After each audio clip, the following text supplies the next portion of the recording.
Oi, gente! Tudo bem?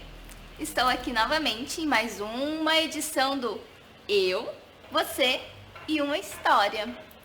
E hoje eu trouxe uma história, assim, muito especial para compartilhar. Essa história foi escrita por Luiz Antônio e ela tem o título Minhas Contas. A partir do título, a gente consegue imaginar do que se trata a história? Alguém aí tem alguma sugestão? Um chute? Será que essa história vai falar sobre contas a pagar? Luz, água, internet, telefone? Será? Ou sobre cálculos matemáticos? Aqueles cálculos mirabolantes? Eu ouvi dizer de uns professores apaixonados que a matemática está presente em tudo. Então, se tiver algum desses por aí ouvindo essa história, talvez eles encontrem a matemática nessa história. Mas Luiz Antônio escreveu Minhas Contas para falar sobre símbolos. E o que são símbolos? Alguém aí sabe? Poderia me ajudar? Os símbolos estão presentes em toda a nossa vida. Tem um monte deles. Por exemplo, tem símbolos nos tecidos, nas estampas. Muitos tecidos e estampas carregam um pedacinho de história, contada a partir de cores, a partir de formas, traços. Muitas histórias e muitas culturas registram assim suas narrativas, suas memórias, a partir de símbolos que são registrados nos tecidos. Deu para entender? Símbolos também estão presentes em cordões. Cada cordão representa e significa algo diferente se a gente colocar e usar. Os símbolos também estão presentes em objetos. Esse, por exemplo, poderia simbolizar o quê? Uma coroa. E a coroa significa o quê? Poder, realeza, responsabilidade, respeito. São símbolos. O que mais poderia ser um símbolo? Objetos. Diferentes objetos de diferentes culturas carregam significados diferentes. Esse aqui, por exemplo, é um objeto da cultura andina, que representa a maneira como eles pensam e dividem o mundo. É a perspectiva deles, simbolizada e registrada em um objeto. Essa história, então, Minhas Contas de Luiz Antônio, vai falar sobre símbolos religiosos. E ela vai contar a história de dois amiguinhos que quase foram separados porque pensavam e tinham religiões diferentes. Olha só, eu, por exemplo, entendo eles. Eu tenho um símbolo aqui também que eu trouxe. Tá feio, né? Velhinho. Mas esse vestidinho simboliza um pedacinho da minha história, de quando eu era bebê.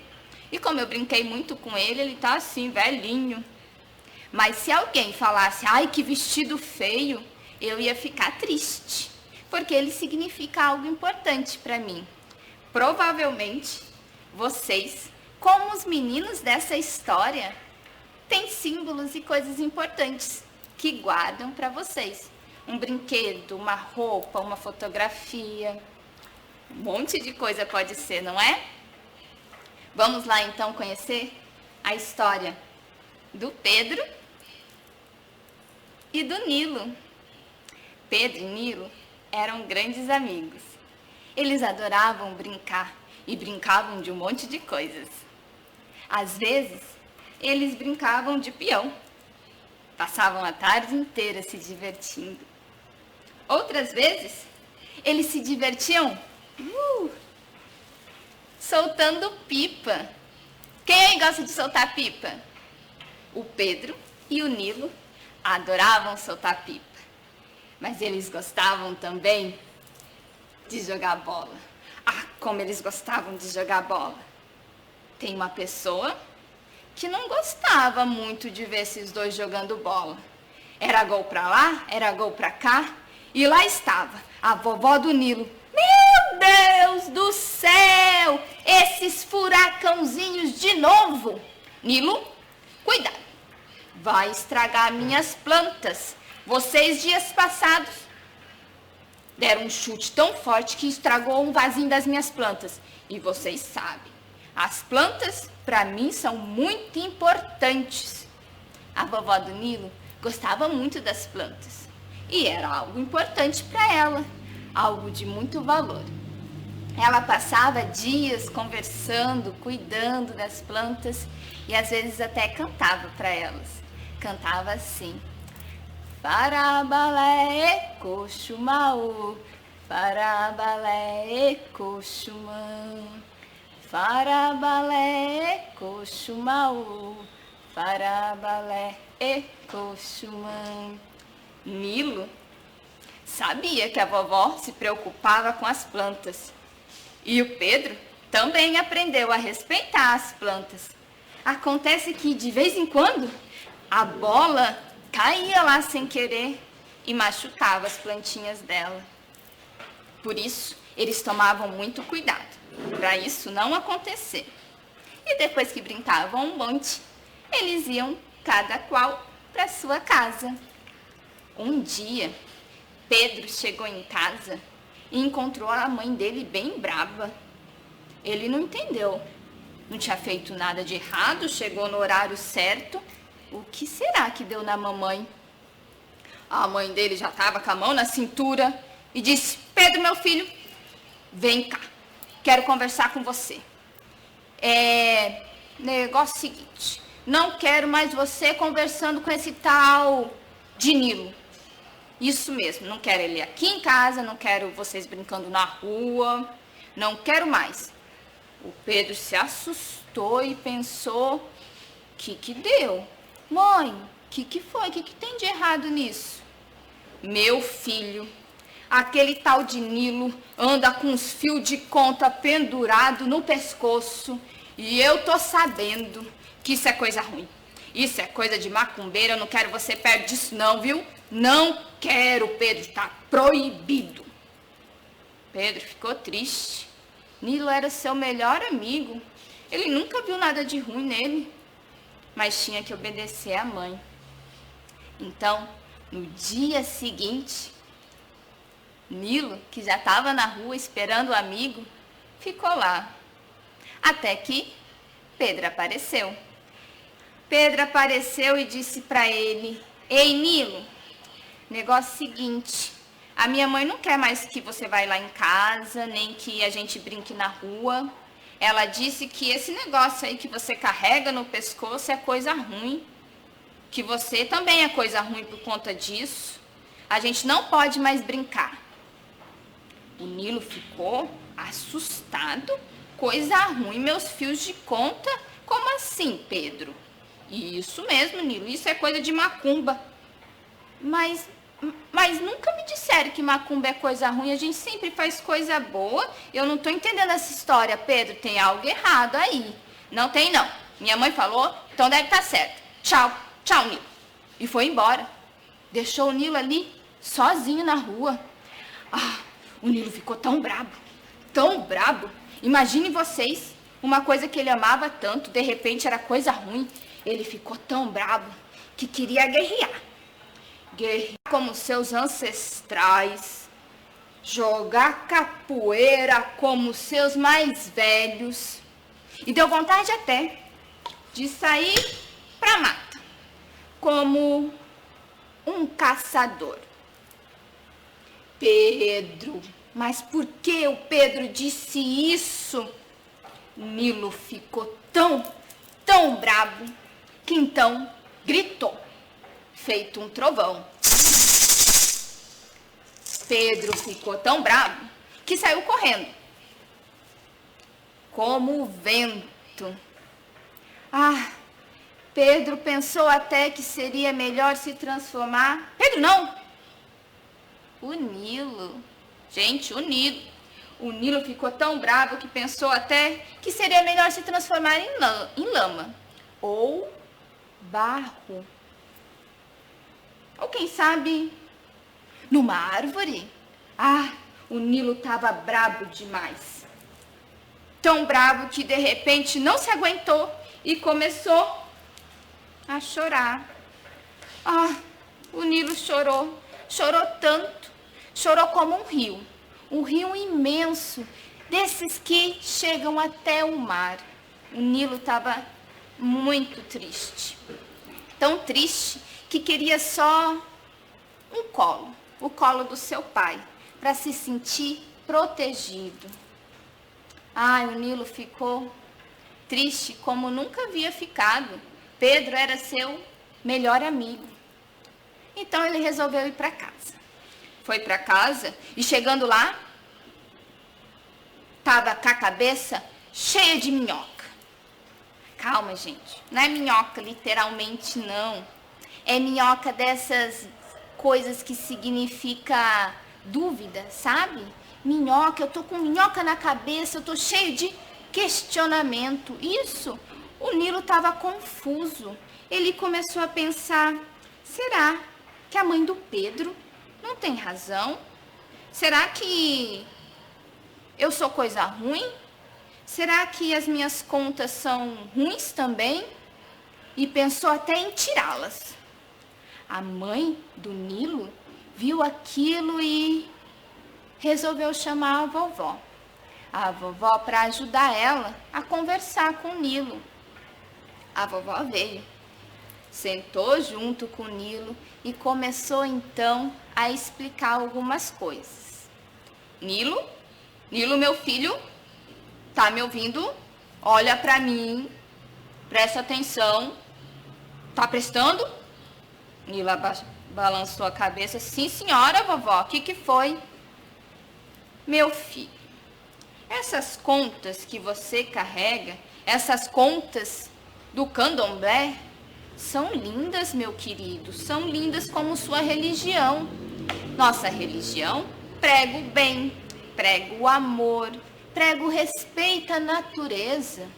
Nossos antepassados, quando aqui chegaram, vindo de África, estavam tão tristes, precisando de apoio, e foi graças ao candomblé, graças aos seus deuses, os orixás, que eles encontraram força para seguir, Nilo. Por que essa tristeza, menino? Olha só, o samba, a capoeira, o maracatu, o candomblé, são resistência, Nilo. E antes eram proibidas, isso mesmo, proibidas, dava até cadeia. Mas hoje não, Nilo. Hoje tem até japonês no samba, tem finlandês na capoeira e babarorixá italiano. E ainda, Nilo, tem gente que pensa esse tipo de coisa, mas pensa porque não conhece, Nilo. Não fica triste. A vovó vai te dizer uma coisa. Presta muita atenção. Todo mundo tem direito de ser diferente, de ter sua própria fé, de ter sua religião e até de não ter, Nilo. Olha, o vovô era católico e ele não ia no terreiro como nós. Mas ele não desrespeitava, não, porque eu e ele tínhamos o direito de ter religiões diferentes. Todos nós podemos carregar crucifixo, ou burca, ou panos longos e coloridos, turbantes, quipá, não importa o que seja o símbolo. Todos nós temos direito, Nilo, de ter nossa religião. Entendeu? O Nilo entendeu e conseguiu dormir tranquilamente naquele dia. Depois, ele acordou cheio de orgulho, por ser do candomblé desde pequenininho. E foi então conversar com o Pedro. Chegou lá e falou: Pedro, aprendi uma coisa. Minha religião não é coisa ruim, não. E a tua, muito menos. Todas as religiões são lindas e a gente tem que respeitar. Inclusive quem não tem. Entendeu, Pedro? Só que o Pedro estava com a cabeça longe. Estava preocupado e nem botou muita atenção. Olhou para o amigo e disse, olha, a minha mãe não está bem. Está cheia de bolinha no corpo, está se coçando um monte. Ai, Nilo, eu não quero saber dessa história, eu vou para casa. Foi-se embora. Nilo também foi. Mas foi dando risada. Ah, que coisa feia. Quando a mãe dele viu aquilo, deu um xingão. Deu um sermão nele. Falou, Nilo, você tá dando risada? Por quê? Porque a dona tá doente. Isso é coisa para se divertir. Não, Nilo. A gente tem que ajudar as pessoas. Não ficar se divertindo com a tristeza do outro. Vai lá, fale com a sua avó, que ela pode ajudar. Nilo foi, conversou com a vovó. A vovó, que conhecia muito de plantas, pegou algumas e falou, Nilo, leve lá para a senhora e diga para ela tomar um banho com essas folhas. Ela vai melhorar. Nilo foi, bateu palmas, chamou a mãe de Pedro, ela apareceu, toda cheia de bolinha, como Pedro contou, se coçando um monte, nem agradeceu. Mas Nilo sabia que isso não era motivo para caçoar dela. Ele aprendeu também essa lição. Foi embora. Passando 2 dias, ela, a mãe de Pedro, apareceu com ele, junto de um bolo. Um bolo. Foi levar até a casa do Nilo, como forma de agradecimento. Não falou muita coisa, não. Só deixou o bolo e foi para casa. Mas o Nilo percebeu que alguma coisa importante ela também aprendeu. Porque depois daquele dia, ele e o Pedro puderam voltar a brincar juntos, como antes. E essa história termina com alguém braba. Ah, sim, porque os dois voltaram a brincar com a danada da bola. E quando a vovó viu aquilo, ai, os furacãozinhos de novo. Nilo, Pedro, cuidado com essa bola. Olha minhas plantinhas, menino. Mas a vovó ficou também muito feliz, porque toda aquela história terminou da melhor maneira, que foi com o respeito. Ela viu que Nilo e Pedro aprenderam a lição e ambos poderiam ser amigos, mesmo sendo diferentes. Gostaram da história? Essa é a história Minhas Contas, de Luiz Antônio. Espero que vocês tenham gostado.